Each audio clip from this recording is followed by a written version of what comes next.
जय हिंद स्टूडेंट्स। इस वीडियो में हम एनसीईआरटी की बुक बी हाइव का chapter a truly beautiful mind पढ़ेंगे, जो कि एल्बर्ट आइंस्टाइन के बारे में है। अ ट्रूली ब्यूटीफुल माइंड, एक वास्तविक रूप से खूबसूरत दिमाग, ये चैप्टर का टाइटल है। आप समझ गए होंगे कि ये किसके लिए कहा जा रहा है। ये कहा जा रहा है एल्बर्ट आइंस्टाइन के बारे में।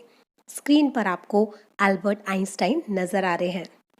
एल्बर्ट आइंस्टाइन जर्मनी में पैदा हुए एक फिजिसिस्ट यानी भौतिक विज्ञानी थे, जो कि एक जीनियस थे। यानी इनका जो आईक्यू लेवल था वो इतना हाई था जिस पर आज भी स्टडी की जाती है। Before you read, Who do you think of when you hear the word genius? जब भी आपको जीनियस शब्द सुनाई देता है तो आप किसके बारे में सोचते हैं? Of course, Einstein. Who is a genius? What qualities do you think a genius has? और एक जीनियस होता कौन है और आपको क्या लगता है, आप क्या सोचते हैं कि एक जीनियस में क्या क्या गुण होते हैं? We shall now read about a young German civil servant who took the world by storm about 100 years ago. अब हम जर्मनी के युवा शासकीय सेवक के बारे में पढ़ेंगे, जिसने कि सैकड़ों साल पहले दुनिया को तूफान की तरह हिला दिया। तो चलिए स्टूडेंट्स, चैप्टर को स्टार्ट करते हैं और महान वैज्ञानिक आइंस्टाइन के बारे में और भी ज़्यादा जानते हैं। Albert Einstein was born on 14th March 1879 in the German city of Ulm, without any indication that he was destined for greatness. Albert Einstein का जन्म 14 मार्च 1879 को जर्मनी के एक शहर उल्म में हुआ था, बिना किसी ऐसे संकेत के कि वह महानता के लिए बने थे। यानी जन्म के समय तो ऐसा कोई संकेत प्राप्त नहीं हुआ था कि उनके भाग्य में महानता लिखी थी। इंडिकेशन का मतलब होता है संकेत, और डेस्टाइंड है जो भाग्य में हो, डेस्टिनी से बना है डेस्टाइंड, और ग्रेटनेस का मतलब है महानता। On the contrary, his mother thought Albert was a freak. To her, his head seemed much too large. On the contrary का मतलब है इसके विपरीत, कि माँ को ऐसा लगता था, उनकी माँ ऐसा सोचती थी कि एल्बर्ट वॉज अ फ्रीक, कि उनका बेटा एल्बर्ट एक फ्रीक है। फ्रीक का मतलब है सनकी या असामान्य। उन्हें अपना बेटा थोड़ा एबनॉर्मल नज़र आता था और उन्हें ऐसा भी लगता था कि उसका सिर कुछ ज़रूरत से ज़्यादा बड़ा है। At the age of 2.5, Einstein still wasn't talking. When he finally did learn to speak, he uttered everything twice. Einstein did not know what to do with other children, and his playmates called him Brother Boring. 2.5 साल की उम्र पर भी Einstein बोल नहीं रहे थे। यानी 2.5 साल की उम्र तक भी आइंस्टाइन ने बोलना शुरू नहीं किया था। When he finally did learn to speak, और जब अंततः जब फाइनली उन्होंने बोलना सीखा, तो he uttered everything twice, वो हर बात को 2 बार बोलते थे। Einstein did not know what to do with other children. Einstein को पता ही नहीं होता था कि और बच्चों के साथ करना क्या है। And his playmates called him brother boring. और जो उनके खेल के साथी थे, वो बच्चे जिनके साथ आइंस्टाइन खेला करते थे, वो आइंस्टाइन को क्या कहते थे? ब्रदर बोरिंग, यानी उबा देने वाला भाई। स्टूडेंट्स, आप एक बात पर गौर करें कि UTTER, अटर, अटर का मतलब होता है कुछ बोलना या कुछ कहना। His playmates used to call him brother boring because he remained to himself. He did not play or talk to them. So the youngster played by himself much of the time. Einstein के जो playmates यानी खेल के साथी थे, वो उसको brother boring कहा करते थे, क्योंकि वह खुद में ही रहता था, यानी वो अपने आप में ही रहता था।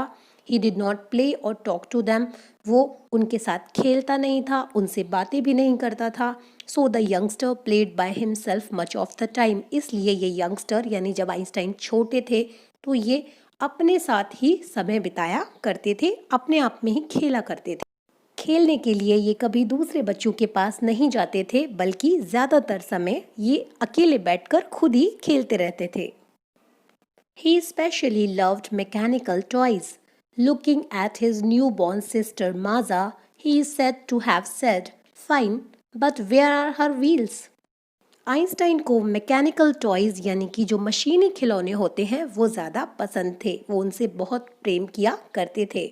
Looking at his newborn sister Maja, he is said to have said, ऐसा कहा जाता है कि जब उन्होंने अपनी न्यू बॉर्न सिस्टर जिसका नाम माजा था, जब उनकी बहन पैदा हुई थी, तो जब उसको उन्होंने देखा था तो ऐसा कहा जाता है कि उन्होंने बोला, फाइन, ठीक है, but where are her wheels, लेकिन इसके पहिए कहाँ हैं? A headmaster once told his father that what Einstein chose as a profession wouldn't matter because he will never make a success at anything. एक बार एक प्रधानाध्यापक ने उनके पिता को कहा कि आइंस्टाइन अपने व्यवसाय के तौर पर वो जिसे भी चुनेगा उससे वुडंट मैटर यानी ज़्यादा कोई फ़र्क नहीं पड़ेगा, क्योंकि वो किसी भी चीज़ में कभी भी सफलता प्राप्त नहीं करेगा। यानी आइंस्टाइन कोई भी प्रोफेशन चुन ले, कोई भी व्यवसाय चुन ले, कोई फ़र्क नहीं पड़ता, क्योंकि वो कभी भी किसी भी चीज़ में सफल नहीं हो पाएगा। Einstein began learning to play the violin at the age of 6 because his mother wanted him to. He later became a gifted amateur violinist, maintaining this skill throughout his life. 6 साल की उम्र में आइंस्टाइन ने violin बजाना सीखना शुरू किया क्योंकि उनकी माँ चाहती थी कि वो वायलिन बजाना सीखे, और बाद में he became a gifted amateur violinist. Amateur का मतलब होता है ऐसा व्यक्ति जिसने कोई प्रॉपर ट्रेनिंग ना ली हो लेकिन शौकिया तौर पर वो किसी काम को अच्छी तरह से कर लेता हो। तो वो वायलिनिस्ट बने तो नहीं, एज अ प्रोफेशन उन्होंने वायलिनिस्ट बनना नहीं अपनाया, लेकिन वो अच्छी खासी वायलिन बजाने लगे, maintaining this skill through out his life. और इस स्किल को, इस निपुणता, इस कुशलता को उन्होंने अपने जीवन भर मेंटेन किया, यानी जीवन भर कायम रखा, यानी जीवन भर वो वायलिन बजाते रहे। But Albert Einstein was not a bad pupil.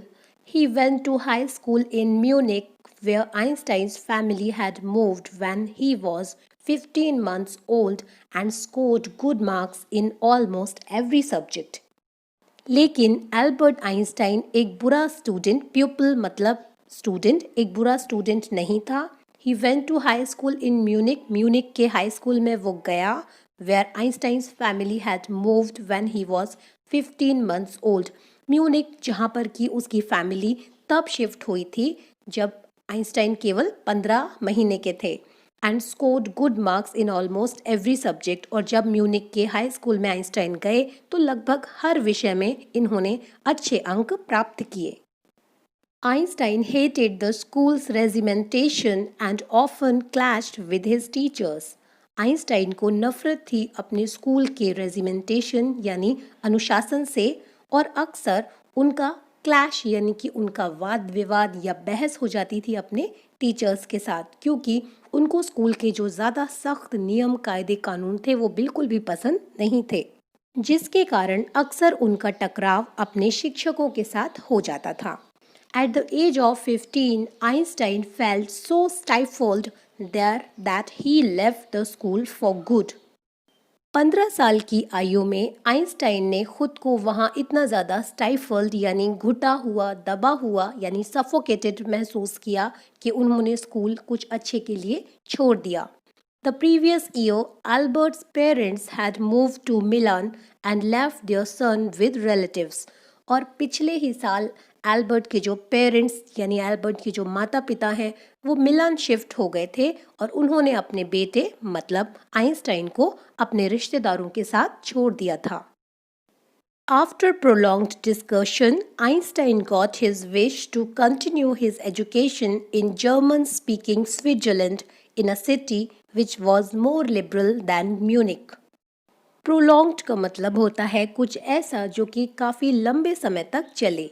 तो काफ़ी लंबे समय तक चले विचार विमर्श यानी डिस्कशन के बाद आइंस्टाइन की जो विश थी, क्या विश थी? अपनी एजुकेशन यानी शिक्षा को जर्मन भाषा बोलने वाले स्विट्जरलैंड सिटी में कंटिन्यू यानी जारी रखने की जो इच्छा थी वो उसकी पूरी हुई। In a city which was more liberal than Munich, एक ऐसी सिटी यानी स्विट्जरलैंड, ये एक ऐसा शहर था जो कि म्यूनिक से कहीं ज़्यादा लिबरल था, यानी आज़ाद ख्याल था। यानी जितनी ज़्यादा स्ट्रिक्टनेस, जितना ज़्यादा डिसिप्लिन म्यूनिक में था, उस हिसाब से उतना स्ट्रिक्टनेस यहाँ पर नहीं थी। स्टूडेंट्स, यहाँ आपको जानना ज़रूरी है कि लिबरल का मतलब होता है एक ऐसी सोच, ऐसे लोग जो ज़्यादा लकीर के फ़कीर नहीं होते, बल्कि जो नई विचारधारा को भी, नए नए आइडियाज़ को एक्सेप्ट करने में कोई झिझक नहीं दिखाते हैं। तो स्विट्ज़रलैंड, जहाँ पर कि जर्मन भाषा बोली जाती थी और वो म्यूनिक के मुकाबले काफ़ी ज़्यादा लिबरल था, उदारवादी था, इसलिए आइंस्टाइन ने वहाँ पर अपनी शिक्षा जारी करने की जो इच्छा थी वो उनकी पूरी हुई। हालांकि ये इच्छा उनकी काफ़ी लंबे समय तक चले विचार विमर्श के बाद पूरी हुई। Einstein was highly gifted in mathematics and interested in physics, and after finishing school, he decided to study at a university in Zurich. But science wasn't the only thing that appealed to the dashing young man with the warless mustache. Einstein mathematics यानी गणित में बहुत ही ज़्यादा gifted थे मतलब गणित में वो बहुत ही ज़्यादा निपुण थे। एंड इंटरेस्टेड इन फिजिक्स, और उनकी रुचि बहुत ज़्यादा थी भौतिक शास्त्र में। एंड आफ्टर फिनिशिंग स्कूल, और स्कूल की पढ़ाई ख़त्म करने के बाद ही डिसाइडेड, उन्होंने निश्चय किया, to study at a university in Zurich जो कि एक शहर का नाम है। ज्योरिक में उन्होंने एक यूनिवर्सिटी में पढ़ाई जारी रखने का निश्चय किया। But science wasn't the only thing that appealed to the dashing young man with the warless mustache. तो विज्ञान ही केवल एकमात्र चीज़ नहीं थी जो कि इस डैशिंग यानी काफ़ी हैंडसम, स्मार्ट यंग मैन मतलब नवयुवक, विद द वॉरलेस मस्टैश मतलब मूछें, और वॉरलेस मतलब दरियाई घोड़ा। तो जैसी दरियाई घोड़े की स्ट्रक्चर होता है, जैसे उसके दांत होते हैं, उस तरह की इनकी मूछें थीं। तो इस हैंडसम नवयुवक को केवल विज्ञान ही एक चीज़ नहीं थी जो अपील कर रही थी, मतलब इनकी रुचि किसी और में भी जागृत हो रही थी। He also felt a special interest in a fellow student, Mileva Marish, whom he found to be a clever creature. उन्होंने अपनी एक स्पेशल इंटरेस्ट यानी एक ख़ास रुचि महसूस की अपने साथ पढ़ने वाली एक स्टूडेंट में, जिसका नाम था Mileva marriage, whom he found to be a clever creature, जिसको इन्होंने पाया एक काफ़ी चतुर प्राणी, यानी वो जो मिलेवा मैरिज थी वो इनको काफ़ी चतुर प्राणी लगी। This young Serb had come to Switzerland because the university in Zurich was one of the few in Europe when women could get degrees. ये जो युवा सर्ब थी यानी सर्बिया जो देश है उसकी ये निवासी थी मिलेवा मैरिज, और ये स्विट्ज़रलैंड इसलिए आई थी क्योंकि जो ज्यूरिक में यूनिवर्सिटी थी वो यूरोप की उन कुछ यूनिवर्सिटीज़ में से एक थी जहाँ पर कि स्त्रियों को भी डिग्री प्राप्त हो सकती थी। यानी यूरोप में ऐसी यूनिवर्सिटीज़ कम थीं जहाँ पर विमेन भी जाकर डिग्री प्राप्त कर सकें, तो इसलिए ये स्विट्ज़रलैंड आई थीं। Einstein saw in her an ally against the Philistines, those people in his family and at the university with whom he was constantly at odds. Einstein ने मिलेवा में अपना एक एलाय यानी एक ऐसा मित्र जो आपका काफ़ी पक्ष ले, जो आपको सपोर्ट करे, इस प्रकार का एक मित्र उन्होंने मिलेवा में देखा जो कि अगेंस्ट द फिलिस्टाइन वे लोग होते हैं जो ज़्यादा शिक्षित नहीं होते, या ये कहें कि वो संगीत, कला और ये जो खूबसूरत चीज़ें हैं इनको इंजॉय नहीं करते, इनको समझते नहीं हैं। तो जो फिलिस्टाइंस थे, जो कुछ उसकी फैमिली में भी थे, आइंस्टाइन की फैमिली में और यूनिवर्सिटी में भी थे, जिनके साथ हमेशा उसका टकराव रहता था, यानी जिनसे वो कभी भी सहमत नहीं हो पाता था, उनके विरुद्ध एक मित्र उन्होंने मिलेवा में देखा। The couple fell in love, इस जोड़े को प्यार हो गया। Letters survive in which they put their affection into words mixing science with tenderness. वे पत्र अभी भी सर्वाइव करते हैं, यानी वे पत्र अभी भी जीवित हैं यानी सुरक्षित हैं, जिनमें इन दोनों ने अपने अफेक्शन को शब्दों में बताया है, यानी अपने लगाव को इन्होंने शब्दों के रूप में लिखा है, मिक्सिंग साइंस विद टेंडरनेस, और उन पत्रों में इन्होंने साइंस को, विज्ञान को टेंडरनेस यानी सॉफ्टनेस के साथ मिक्स किया है। यानी उन पत्रों में कुछ रोमांटिक बातें भी हैं और साइंस की बातें भी हैं। Wrote Einstein, "How happy and proud I shall be when we both have brought our work on relativity to a victorious conclusion." ऐसे ही एक पत्र में आइंस्टाइन ने लिखा कि कितना खुश और कितना गर्व से भरा हुआ मैं होऊंगा when we both have brought our work on relativity, जब हम दोनों, जो हमारा वर्क है, जो हमारा प्रोजेक्ट है, जिस पर हम काम कर रहे हैं, रिलेटिविटी के ऊपर, यानी जो फिजिक्स में बाद में सापेक्षता का नियम आया है, यानी रिलेटिविटी का जो लॉ है, उस पर उस वक्त वो दोनों काम कर रहे थे। तो जब उस वर्क को हम एक विक्टोरियस कंक्लूजन यानी एक विजयी परिणाम तक ले आएंगे, तो उस वक्त मैं कितना खुश और कितना गर्व से भरा हुआ महसूस करूंगा। तो स्टूडेंट्स, इस वीडियो में आइंस्टाइन के बारे में हमने जितना जाना, इसके आगे हम इस चैप्टर को पढ़ेंगे और ज़्यादा आइंस्टाइन के बारे में जानेंगे और ये एक्सप्लोर करेंगे कि क्या ऐसा हुआ जिसने आइंस्टाइन को इतना महान वैज्ञानिक बनाया, उनके जीवन की और क्या उपलब्धियां रहीं। ये हम इस वीडियो के अगले पार्ट में यानी पार्ट 2 में कंप्लीट करेंगे और पढ़ेंगे। Keep learning, keep growing, good luck, जय हिंद।